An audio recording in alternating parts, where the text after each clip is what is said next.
Hey guys, Cody Bill here. Today I'm going to talk to you about the Benchmade 710-1401. This is a really great knife. I would say one of my all-time favorites.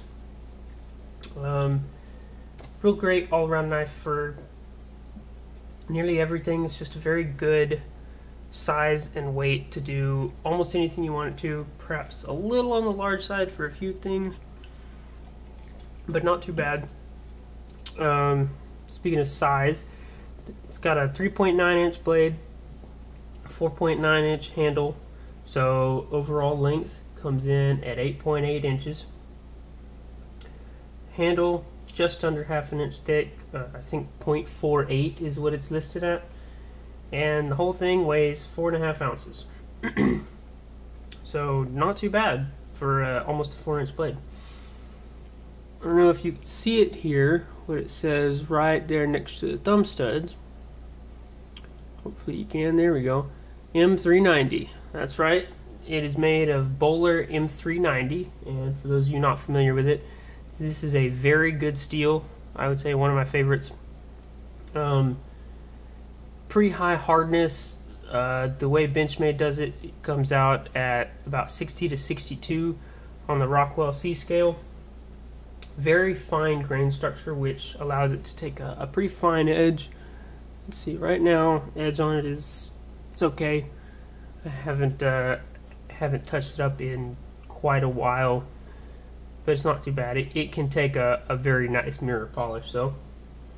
And another really great thing about M390 is it has very good corrosion resistance. So if you live in a pretty hot, or not necessarily hot, but humid, moist area, that could be good for you. It'd be very good. It shouldn't rust on you. Don't know how well it'll handle salt, like salt water. It's not H1, but it might do okay. I haven't tested it. Not really sure. It's got these nice layered blue and black G10 handle scales. They're slightly rounded this way, kind of sculpted. They've got this this texture that's machined into them on the top and bottom there, which is kind of nice.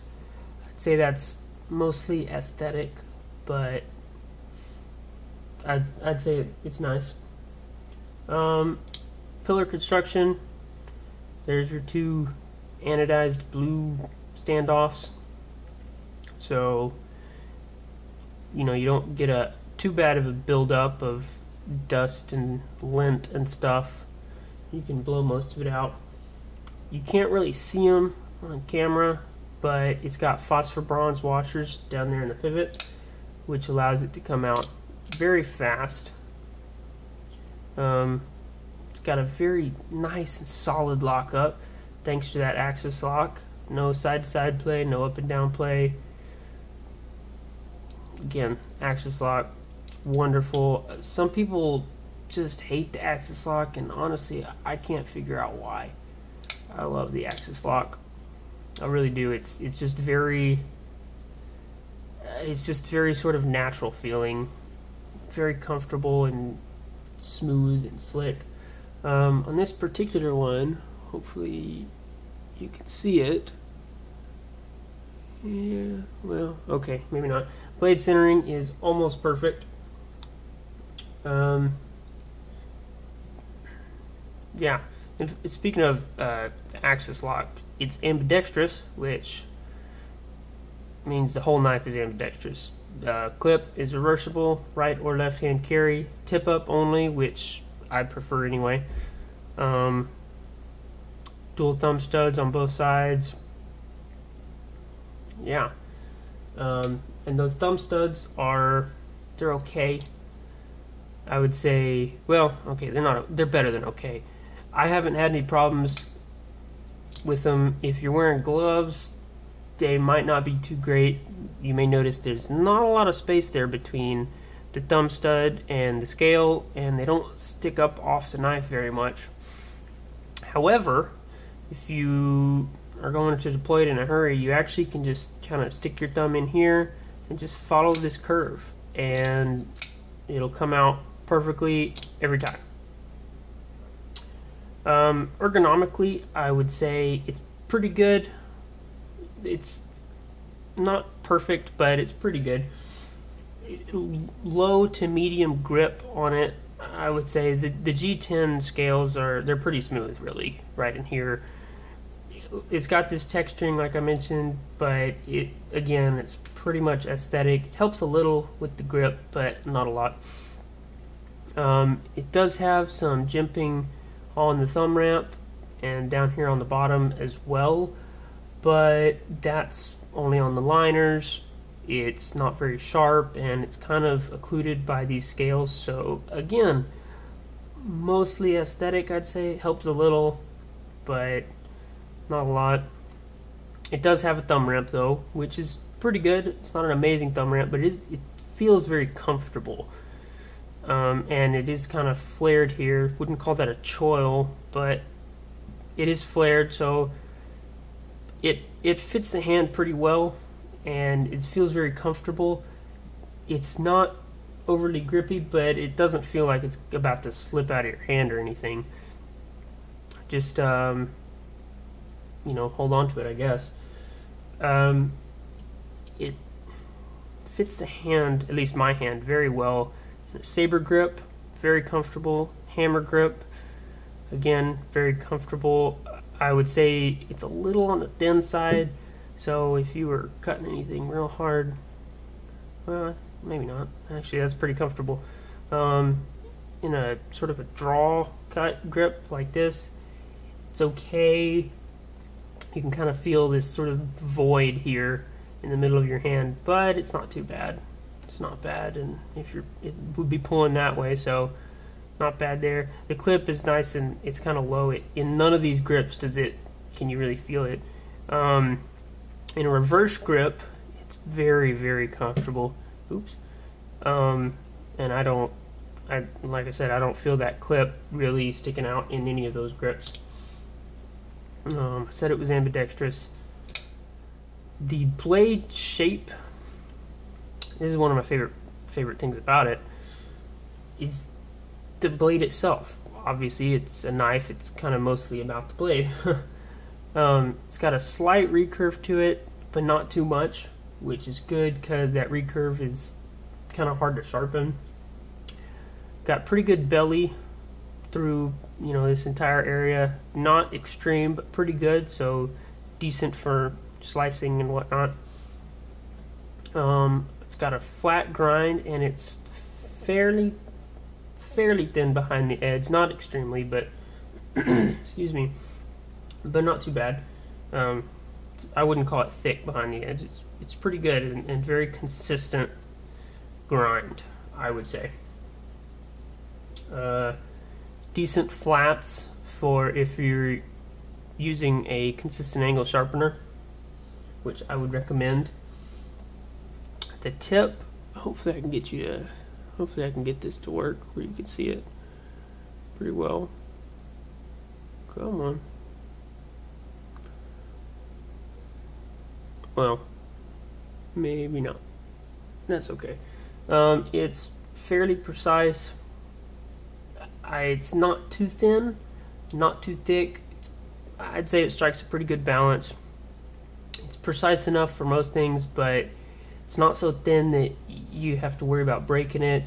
It's fairly strong. You've got the full thickness of the blade running out to about there, and even then it maintains a decent thickness until maybe 1/8 of an inch from the tip.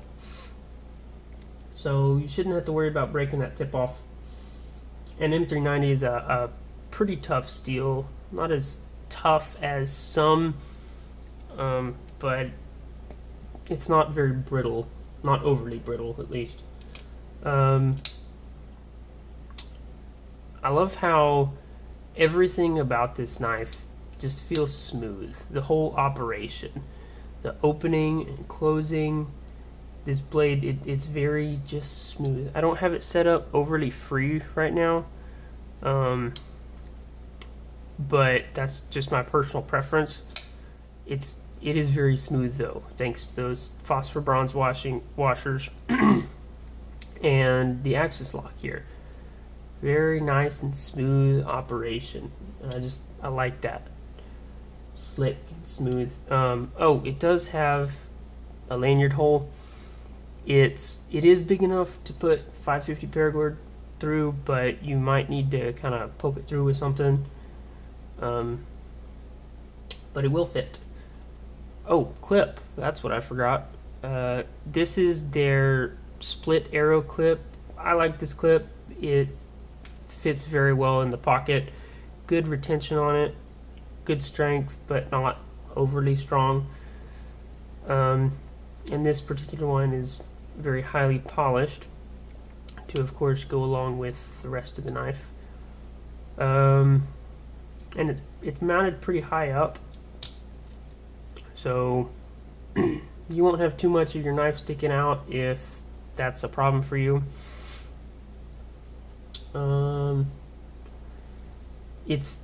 I mentioned that it was just under ½ inch thick, and it's not overly broad in this dimension, so it carries very nicely in the pocket. It's not jabbing into things really. It doesn't, feel like some big heavy thing. It's somewhat slim. It's not crazy thin, but still relatively slim. So it fits nicely in the pocket. The blade, out of box, it came with an okay edge on it. I would say it was decently sharp, but kind of rough, not very well polished, which seems to be typical Benchmade. But a decent working edge. It's not like you're gonna pull it out of the box and say, oh wow, that's dull. No, it just isn't nice and smooth. I did touch it up a little. I haven't in a while though. Let's see. I did a few paper cuts earlier, but just to show. Oh well, there. Maybe I hit a rough spot. Okay, well, maybe it needs to be touched up some more. Apparently, I carry this pretty much almost every single day, and haven't, like I said, haven't touched it up in quite a while. So yeah, I promise it doesn't seem that dull though. It has very good fit and finish on it. Which you should expect from a Benchmade. There's not really any gaps between the scales and the liners. It's pretty smooth and well fitting. Not 100% perfect. It is a production knife after all. It's not like a semi-custom or a custom or anything like that. It's a production knife, but for a production knife, it's near perfect. Made in the USA, of course. As for price, this particular model, the 710-1401, is a KnifeWorks exclusive, and I think they normally have it listed for around 200-ish. I believe right now it's at 180, 179.95 or something like that. The regular 710 comes in, I believe, normally around 145 to 155-ish, I think. Maybe a tad lower. I believe Blade HQ has it right now for just over $150. And it's a little different. Same basic, it's the same blade, but it's made out of D2, which is another really great steel. I love D2. It has, high hardness, can take a good polish, but let's see, D2 blade, the scales are just flat, black G10. They're not sculpted or anything. They do have a couple of grooves milled in them, but they're flat. Doesn't have this clip. It's just kind of a rounded off clip that's black, and it has a black Zytel backspacer rather than these two standoffs. Other than that, it's pretty much the same. And yeah, let me know what you guys think.